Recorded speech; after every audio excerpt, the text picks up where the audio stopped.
Brought to you by Moonbeam Multimedia. This is 16 to 1, a podcast about education, teaching, and learning.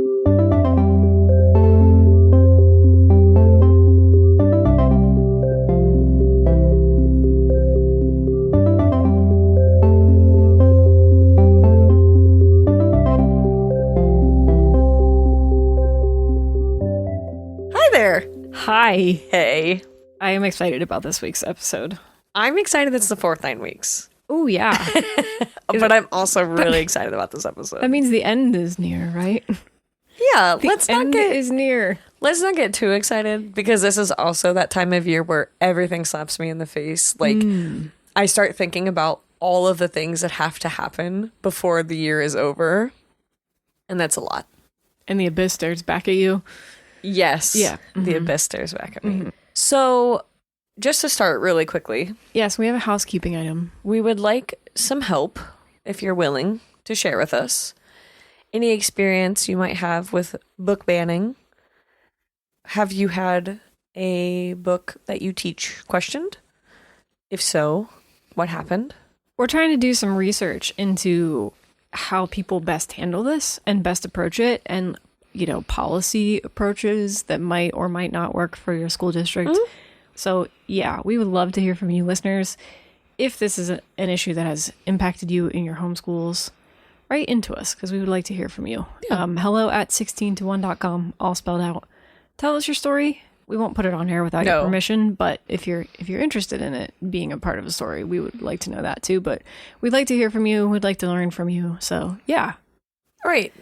Shall we get into our headline roundup before we go on to the real fun part that I'm looking forward to? Mm-hmm. Okay. Here we go.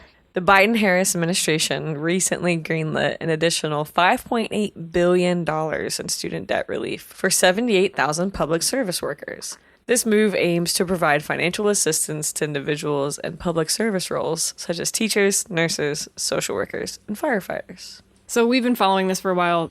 I suppose depending on which side of the debt relief scale you fall on, this has either been a fulfilled campaign promise or one that he has yet to live up to, because he's been chipping away at this debt relief issue piecemeal for quite a while, and there have been cases, tied up in court. And anyway, this is the next little chipping away at the problem, and it features relief for public service workers. So. Okay. The second story that we're talking about this week is that the U.S. Education Department has announced there's yet a new broken bit of the free application for federal student aid. Another broken bit. You'll remember we just talked about this in the last couple of episodes with the rollout of this new online FAFSA portal being kind of messy. Applications weren't able to be received or processed in a timely fashion. And now we've got this issue that's affecting up to 200,000 additional applicants who might experience delays in application processing. There was a calculation error that resulted in incorrect student aid indexes for dependents with assets. If you are dependent and you have assets, this might affect you.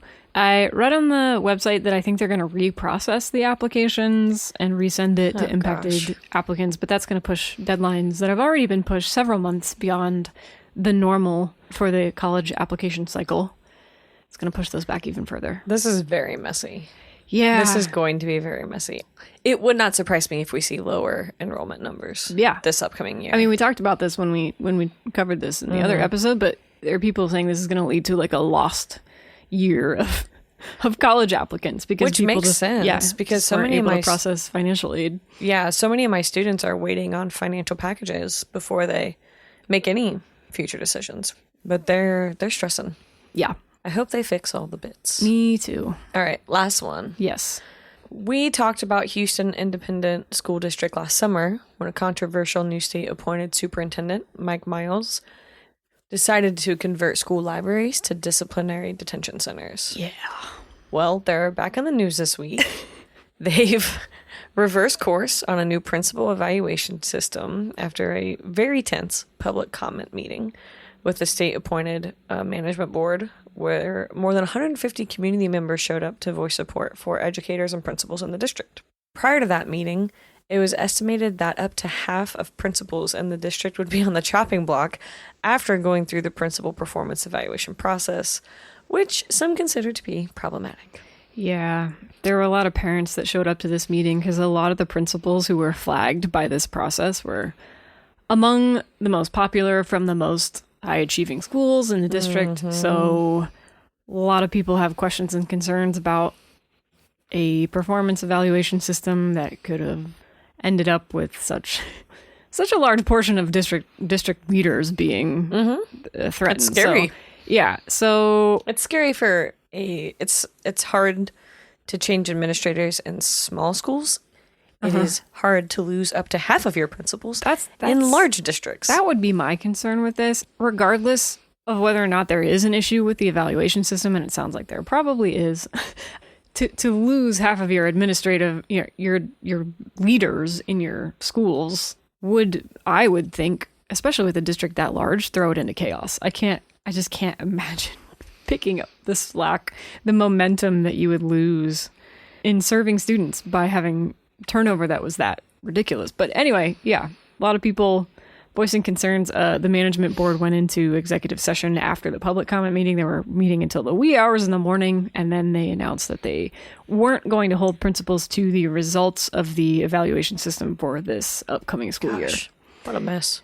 So it remains to be seen whether or not they'll move forward with it in the future, but at least for the next school year where people were potentially going to lose their jobs, they're now no longer going to lose their jobs. All right. So, I'm sure we'll keep hearing more about them. I'm sure we will. We keep finding them somehow. Good luck, Houston. Sorry that that's happening to you.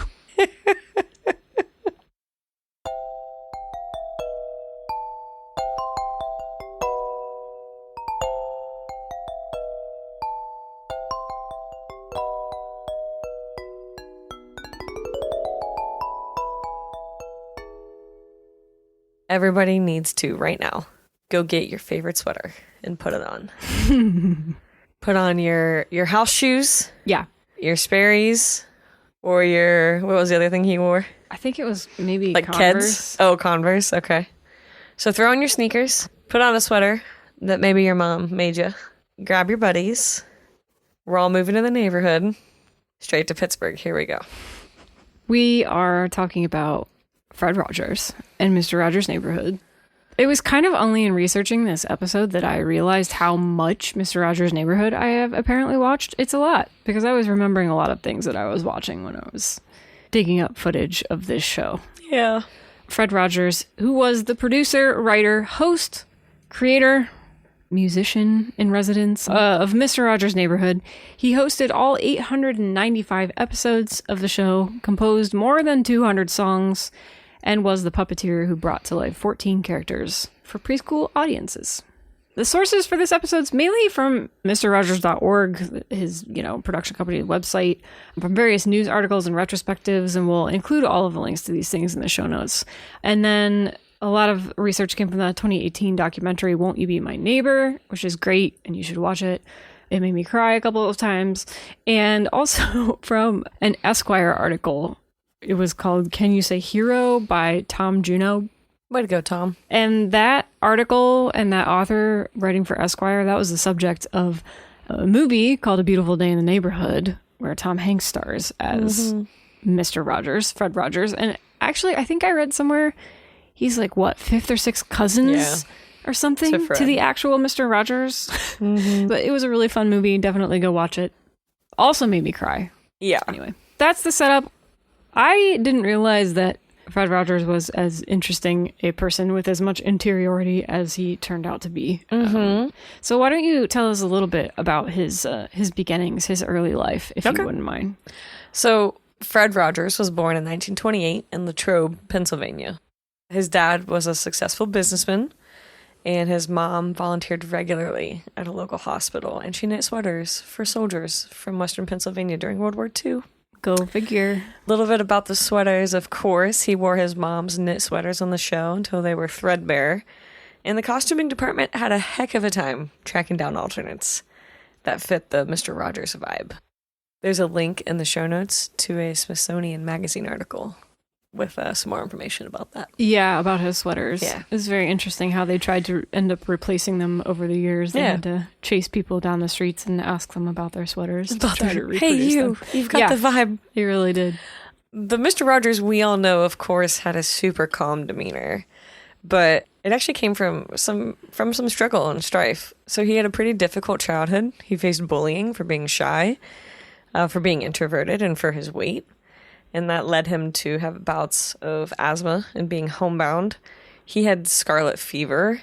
I think in the documentary they talked about he's just kind of a sickly kid at times. Yeah. He said he had like every disease. Yeah. He specifically mentioned the scarlet fever. Yeah. It must have been really bad. I'm sure it was. Yeah. That's a scary one too. Yeah. Yeah. So just kind of a sickly kid. I'm sure his asthma didn't help that. But because of this, he had a sometimes lonely childhood. Yeah. And he found solace in playing with puppets and using his imagination in creating these escapes in his own bedroom. Mm-hmm.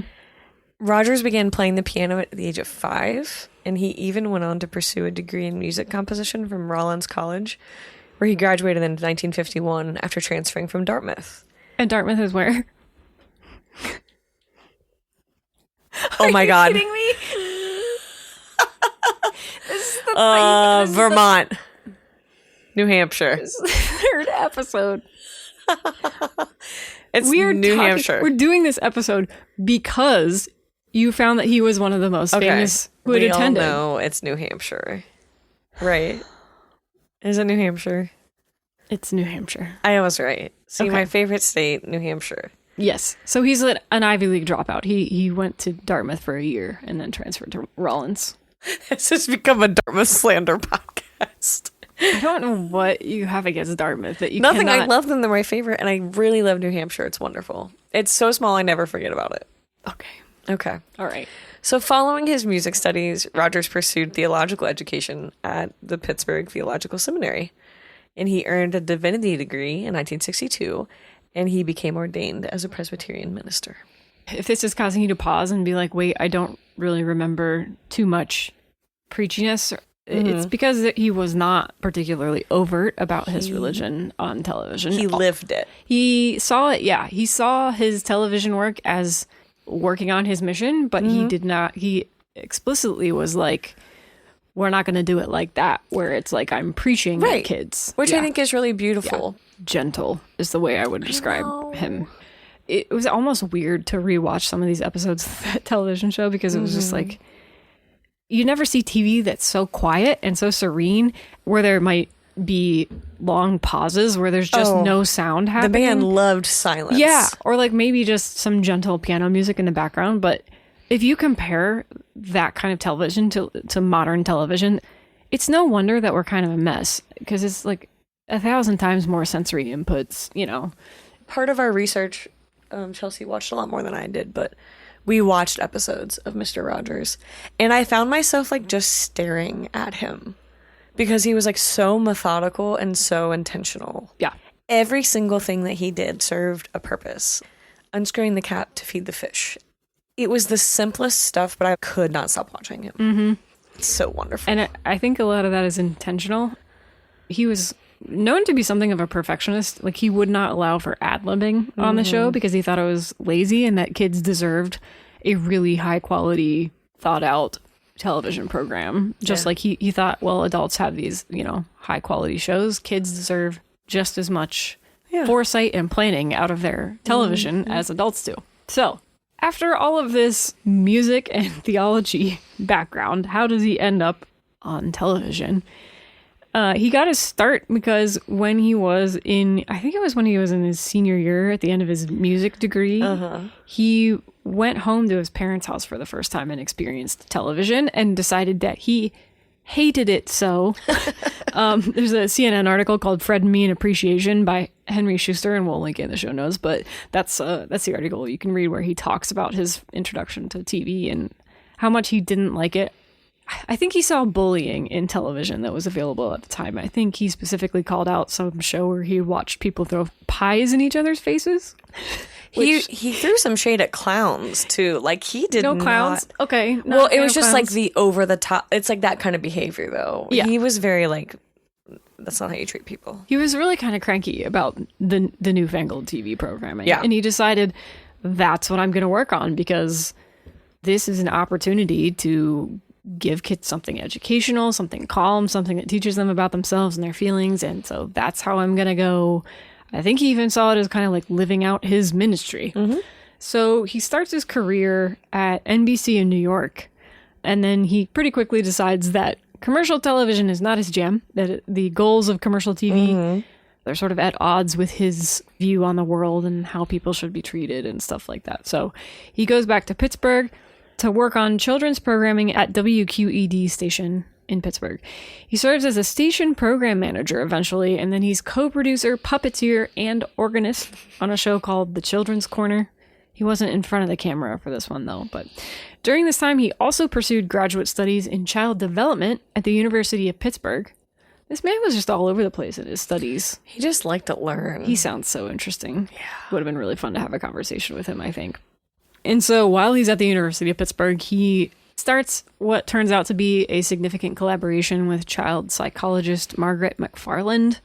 It would end up influencing his approach to children's programming over the years, and McFarland ended up consulting with Rogers for more than 30 years. After the Children's Corner, Fred Rogers goes to Canada, where he worked at the Canadian Broadcasting Corporation in Toronto. And he found the courage to appear on camera to talk directly with his young viewers on a black and white 15-minute show known as Mr. Rogers, all one word and only one R.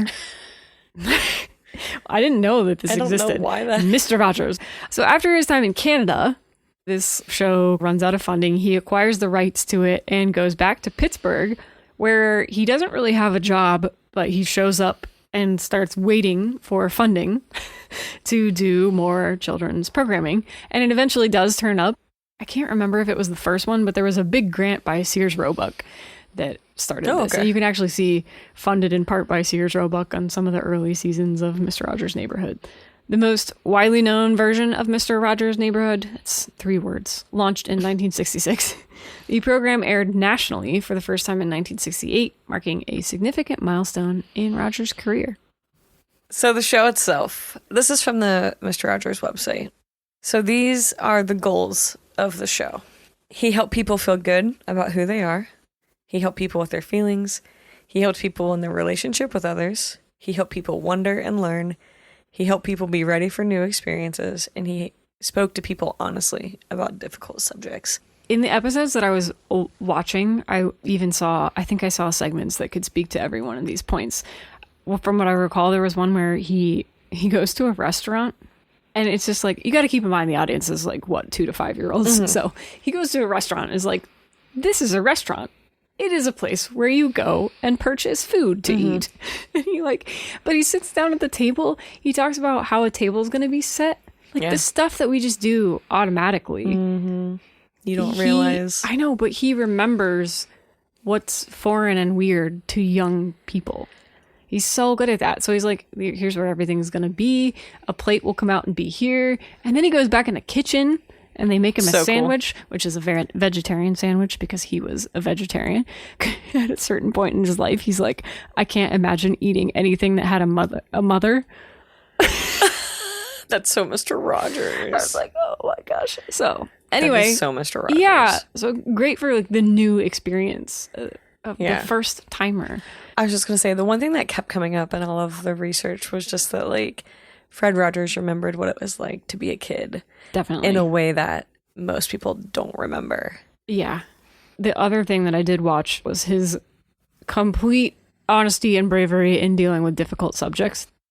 He has fish on the show that he feeds. Mm-hmm. And he comes in one day and one of his fish is just dead in the tank. And the mailman's there. Yeah. Mr. McFeely is there. But Mr. Rogers doesn't freak out. He doesn't even...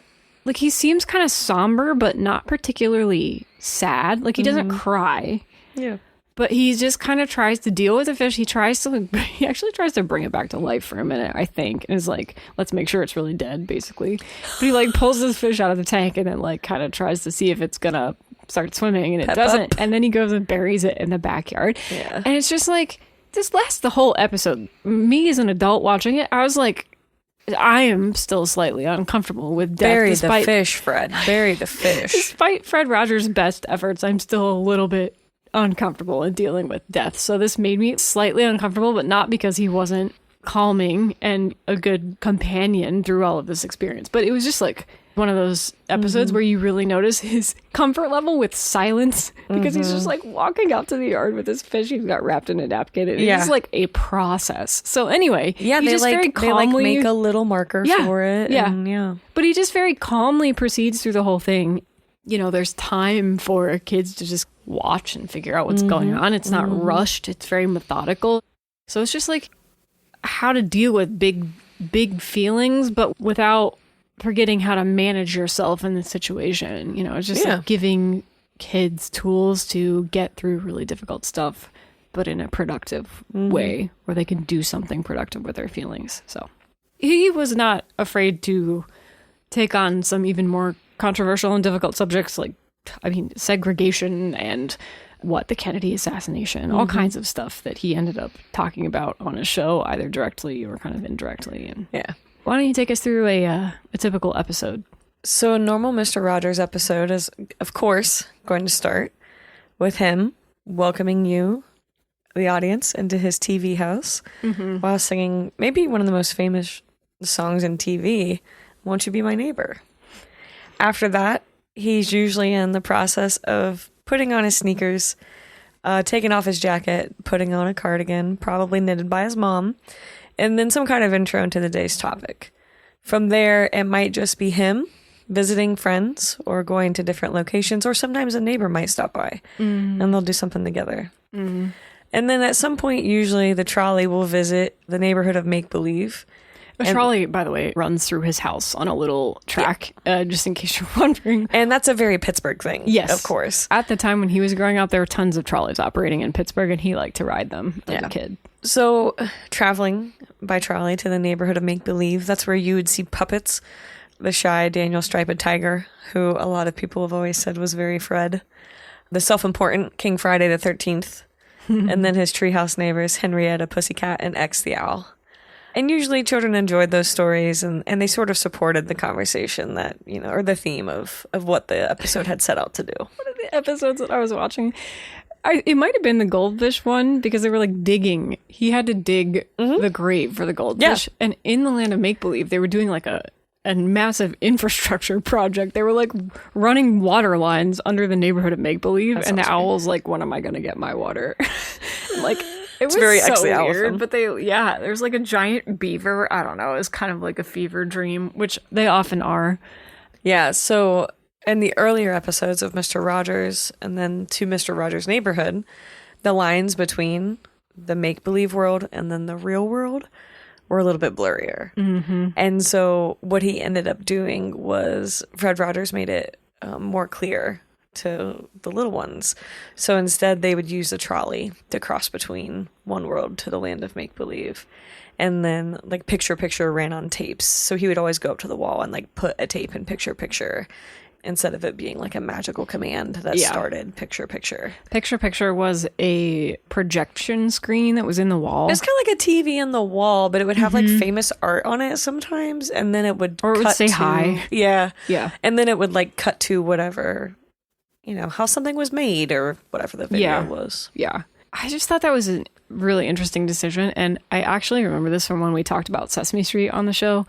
But do you remember how I said I was confused about how Muppets could appear on the Muppet Show and on Sesame Street? I was like, I don't understand this blurring of boundaries. When I was pretty young, I was like, I understood the concept of a TV show. Right. They don't mix. So I was like, why are these characters that are in this one place also in this other place? And that can be kind of confusing and disorienting for the youngest learners. So I wonder how much it had to do with his child development studies to shift from this thing where we attribute the fantastical elements to like magic. He's like, no, it's not magic. There isn't stuff in the world that gets worked out by magic, but there is make-believe, and your imagination is really powerful and interesting, and all kinds of crazy stuff can happen with your imagination, but that's not the real world.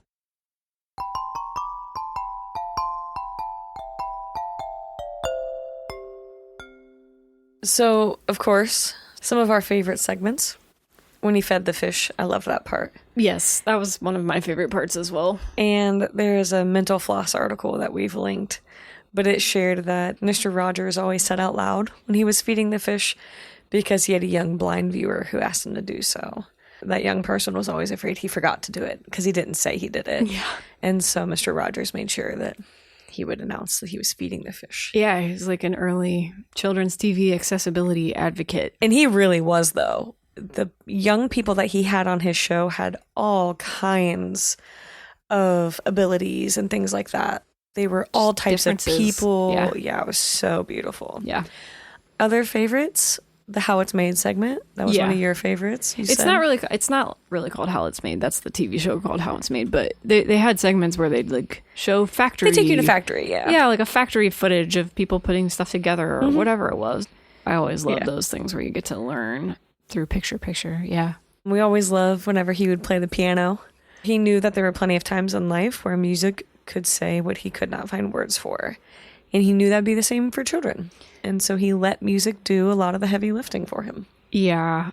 I had forgotten how good the music is on this show. It's a lot of jazz. Oh, it's beautiful. I grew up liking jazz, and watching it, I'm just like, this has to be why I like this. Because it's so good. But also, I wanted to play the piano when I was a kid. I really remember watching him play because you could, watch his fingers go across the keys in these little segments. And I remember thinking that was so cool and being like, I want to learn how to do that because it just sounds so pretty. Those were some of my favorites too. So. Yeah, so there's been by now plenty of research and studies and all kinds of stuff on the effectiveness of the show as children's programming. A lot of it emphasizes the show's ability to engage young viewers, establish a meaningful connection with them by fostering a sense of comfort and understanding. And then, of course, there's a lot of learning that happens through it. I mean, again, this is for really young learners, so it's like shapes and words and basic concepts and socializing and stuff like that. Oh, yeah, he spelled out a lot of words when he was talking, he really went the extra mile to make sure everybody... That goldfish episode, he was really into the word pentagon. Like, he came in with a wooden cutout of a pentagon. That was very important for the episode for some reason. It's just like, shape learning. Show's also been shown to be effective in influencing emotional management, helping children explore sometimes difficult and complex topics. So some of these we talked about, but, divorce, racism, death, war, attacks or assassinations, all kinds of stuff that's super difficult. He was asked to come and say something on the air in the aftermath of 9/11. So this is a man that people look to for a kind of calm, especially in troubled times. My favorite Fred Rogers quote of all time, I'm sure you've heard this, but he said, when I was a boy and I'd see scary things in the news, my mother would always say to me, look for the helpers. You'll always find people who are helping. And I feel like that was Fred Rogers. Like, he was the helper. So if anybody was going to make us feel better after 9/11 or anything like that, it had to come from Mr. Rogers. And I think about that quote all the time. In my classroom, in my life, I'm always trying to remind myself, look for the helpers and then to be a helper, be that person. He struck me as being a very complex individual who struggled internally way more than I ever would have picked up on as a kid. I remember him talking in the documentary. I think he talks about the 9/11 moment and how he was like, what could I possibly say? Like, to listen to Mr. Rogers have doubts about how to talk about the basic goodness and morality of humans, like, it was kind of very disheartening. Well, it just kind of wrecked me, but it was a sort of humility that he had to be like, well, what could I possibly do to make this situation better for people, to bring people together? But he did it, and he was pretty inspiring when he did so. But watching these clips, I realized as a kid, I did not pick up what was going on, but this is a man who's like internally he's got brokenness inside of him, but he's using it, doing this. Yeah, he's got this very intentional practice of applying that brokenness to, like, not anger, whatever it is, not anger, but creativity more than anything. Like, he channels it into reaching people. And I think some people around him said that he could have a temper, but that he tended to try to channel anger into swimming laps at the swimming pool or banging on the low keys on the piano or all of these other things. Well, he didn't cuss. Yeah, I think I read that he said he would say mercy, and if he ever said mercy, then that was, he was disgruntled. He was upset. Yeah, the other funny thing about the Netflix documentary that we watched was his sons being like, Do you know what it's like to be raised by Mr. Rogers? Like their own reckoning with themselves as people, to be like, we have been raised by maybe the most wholesome guy and trying to reckon with like what that is like and who he is to them.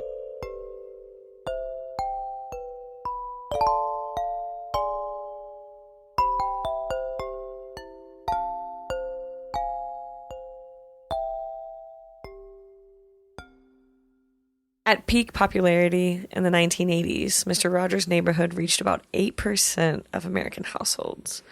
The show stayed on air for 33 years, holding the title for longest-running children's TV series until it was overtaken by Sesame Street. our dear friends on Sesame Street. And Mr. Rogers' Neighborhood won 4 Emmys.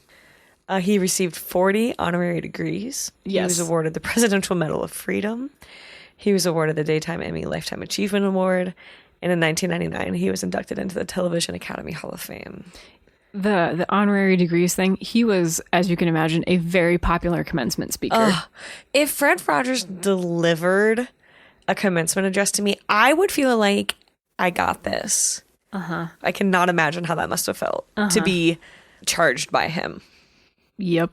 Can't imagine. Yep. It would just be so cool. So, just a couple of miscellaneous fun facts that we found while we were researching this.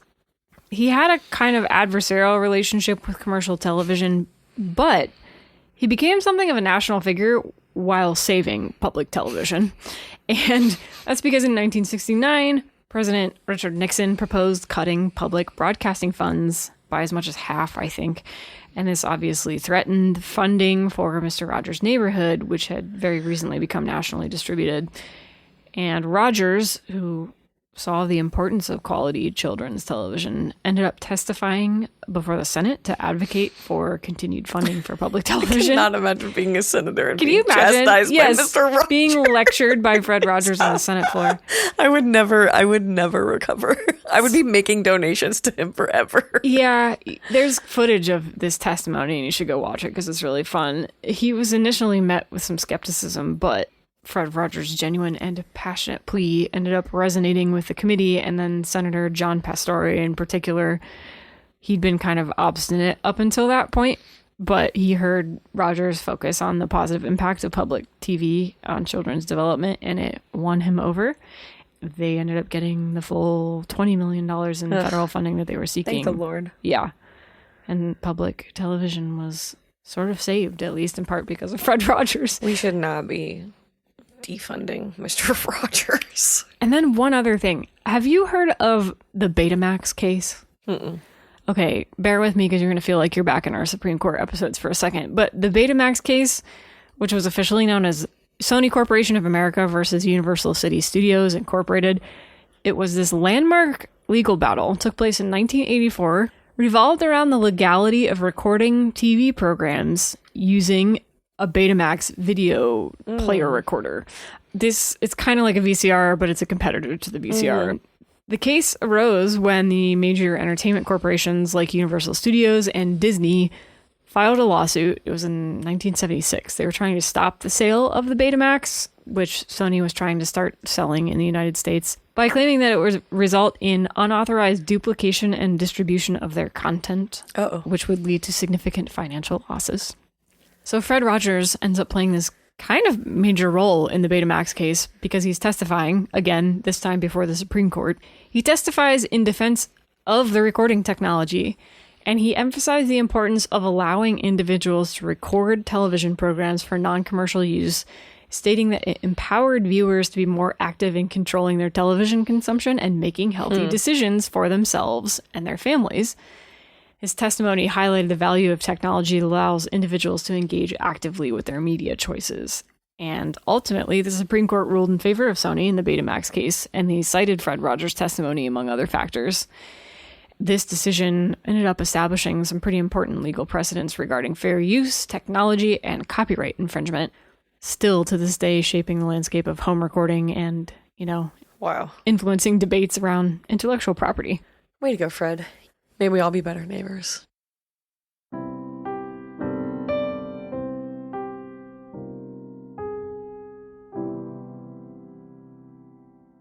Fill in the blank. This is the trivia portion of the show. If you know the answer to this week's question. please write into us, hello@16to1.com. If you send us the correct answer, we will send you stickers. So if you write in, make sure you include your mailing address. We'd love to hear from you. Why don't we start with last episode's question first? Go for it. Okay. Last episode, we wrapped up our second in the series over important Supreme Court cases that shaped education in the U.S. So we had a question: who was the longest serving justice in the U.S. Supreme Court? Served for 36 years, 7 months, and 8 days. And that was William O. Douglas. Longest serving Supreme Court justice. Okay. What is this episode's question? Okay, so March is wrapping up. Yes. So we know it's been basketball time. And there's been a great push for women's sports in the last decade to receive the same funding and support as male D1 athletes. For a long time, the phrase March Madness was only allowed to be used in branding for the men's Division I NCAA college basketball tournament. So the question is, in what year was the women's tournament finally allowed to also be referred to as March Madness? Wow. Okay. I didn't know that term was off limits. Big branding. Amen. A little bit. Yep. Why don't you tell us what you learned this week? I recently read a book called The Only Plane in the Sky by Garrett Graff. And it's a compilation of hundreds of interviews about 9/11. Wow. Pieced together in order by timestamp. Jeez. So it's what people knew when... as events were unfolding. Yeah, and it was just incredible. I listened to the audiobook. And so in that book, I learned about a man named Father Michael Judge. Father Mike was a Roman Catholic priest, a Franciscan friar, and was the New York City Fire Department chaplain. And he was the first identified casualty of September 11th, 2001, the attacks. Father Judge is the subject in one of the most known photos from that day, which was taken by Shannon Stapleton. And it's of him slumped over in a chair while a group of men carry him out of the rubble. Jeez. So that photo is kind of compared to our modern day Pietà, which is the famous piece of the Virgin Mary holding the dead Christ. Wow. So Father Mike ran to the towers as soon as he heard about the attack, not sure what he could do or how he could help. And it said he was doing the last rites for a fallen firefighter in the North Tower as the South Tower collapsed. They believed he had been struck by debris and killed. It actually turned out later that he had had a heart attack, and that's what killed him. But given the circumstances, you can understand why they assumed that he'd been struck. So Judge's body was taken to nearby St. Peter's Church on Berkeley Street for the last rites, and then to the fire station across from his friary before he was finally taken to the city morgue, where he was listed as the first official casualty of the attacks. And so his death certificate had the number 1 on it. Jeez. Several groups have called for his canonization in the Roman Catholic Church, not only because of his willingness to run into the building that morning and to help whomever he could, but also because of his willingness to speak out in support for all kinds of people. He was highly criticized for his willingness to sit and hug and pray with people who suffered from AIDS, and he was known to have been outspoken about supporting all kinds of other people. A few of the guys that carried him out are featured in the book, and they talked about, like, oh my gosh, we can't leave him here. It's Father Mike. And so they went into the rubble to get him because they couldn't let him stay there. Wow. I saw pictures and clips from his funeral, and it was just insane, the amount of people who came out for him. He ran into Rudy Giuliani on the way down, and there are segments of the book that are featured from Giuliani's point of view of talking to Father Mike before he ran in. So he was a very well-known guy and very well-loved. I feel like a lot of people in our generation haven't yet had a chance to fully contextualize 9/11. Well, and that's like a portion of that book. We need that kind of piece of art, or, whatever you want to call it. We need that kind of media to process. A portion of that book is people from all over the United States saying, this is who I am, this is where I'm from, and I was this age at the time of 9/11. Yeah. Kids that were like 3 and up, probably 7 or 8 years worth of people who all said that the first thing they can remember from their childhood is that day. Yeah. And so it's really interesting book. We were 11 at the time, so we were very young, but I didn't realize that these people were climbing over rubble to go to work. Yeah. And burning buildings because they were so determined to get the hell out and to do what they had to do, and to, so just really incredible book. I would highly recommend it. Lots of heroes. Yeah. Look for the helpers. Yeah. That's them, right? That book is full of helpers, so Mr. Rogers would be pleased. Yeah. What'd you learn? Oh, mine's pretty weird and boring. Okay, I just read the note, so I'm glad I went first. Yeah. Yep. Oh, well, we went for a complete 180. All right, Chels. Now What'd you we're going learn? to talk about camels. Cool. Yeah, I feel like I'm really letting people down after that moving tribute to that No. piece of work. But Yeah. I No, learned, this is important. So I saw a video of a camel eating a cactus. Uh-huh. And I was like, that looks really painful. Why is it doing that? Because I get worried about people putting videos of animals doing things on social media. I'm like, is the animal okay? Because you're afraid it shouldn't be doing Yeah, that. I'm afraid the animal's not okay. So I was Okay. like, can camels really eat cacti? Is that really a thing? But yeah, so I went down a rabbit hole and I learned that... Would you get on like Vet MD or something? Yeah, something like that. Okay. Apparently, camels have these keratinized protrusions Can I that Google stick out. this? Sure. I would love to see the inside of a camel's mouth. Said no one ever. Inside of a camel's mouth.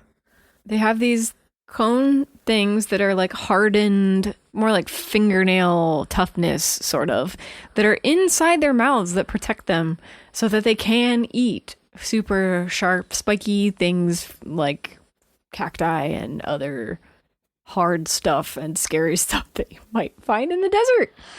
So they can indeed. That's a nightmare. Yeah. That mouth is a nightmare. Yeah. If Oh you my look God. Up, just look up a picture of a camel's mouth and it's a little bit frightening. Okay, it looks like something out of Dungeons and Dragons. It looks like Tremors when they come up out of the ground to get Kevin Bacon. I've never seen Kevin that, Bacon. but I will defer to you. The first search came up from a Reddit or a subreddit called Oddly Terrifying. And that's Yeah. so disgusting. Yeah. Ew. Ew. And they have teeth. It's too much. Yeah, their teeth and these keratin structures. So anyway, yeah, I learned that the inside of camels' mouths are not soft.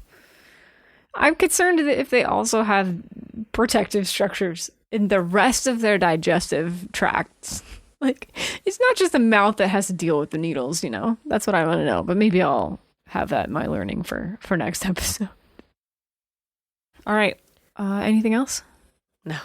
Okay, I think that wraps it. We'll talk to you again in 2 weeks. I'm going to miss the vest, though, or the sweater. I'm going to miss the sweater. I know, I want those sweaters. I want those. They're zip-up cardigans. Yeah. None of them had buttons. I think that it said that early on he had buttons on them, but they switched to zippers because I they're remember easier to get on. That makes sense, because he wasn't fighting with... They would also meticulously test and like wax the zippers so that it wouldn't. sound. Yeah, I remember reading a quote from one of the costuming directors who said, we're always holding our breath to watch him come in the door and put on the sweater. He was going to make it and without issue zip up the sweater, and he would always zip it up 2/3 of the way. Yeah, it was never all the way. That was the mark. And then after that, the costuming department got to relax a little bit for the day. Because the sweater was fine. Yeah, the sweater made it. That's wonderful. Yeah.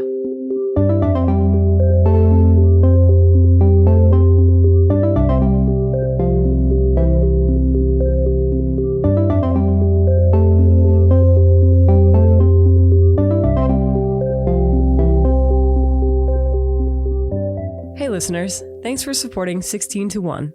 We're your co-hosts. I'm Chelsea Adams. And I'm Katie Day. Find our show notes, archives, and resources, sign up for our newsletter, or get in touch with us via the contact form at 16to1.com, all spelled out. We are so grateful for our listener support. If you enjoyed this episode, please consider subscribing to the show and telling your friends or colleagues about it. The show is edited and produced by you, Chelsea Adams, and you're also responsible for our show's music. And you, Katie Day, serve as lead researcher and social media manager. Thanks again for listening, and we'll catch you next show. Is this thing on? It is. Hello? Knock, knock. I was just waiting for you to say something, Oh. and then you didn't. And then I just kept waiting. I forgot how to podcast. Okay. So this is a thing where we both talk in microphones. Oh. And then you do some magic to put it into order. Yeah. I was just Okay. talking in my head and not Stella? out loud.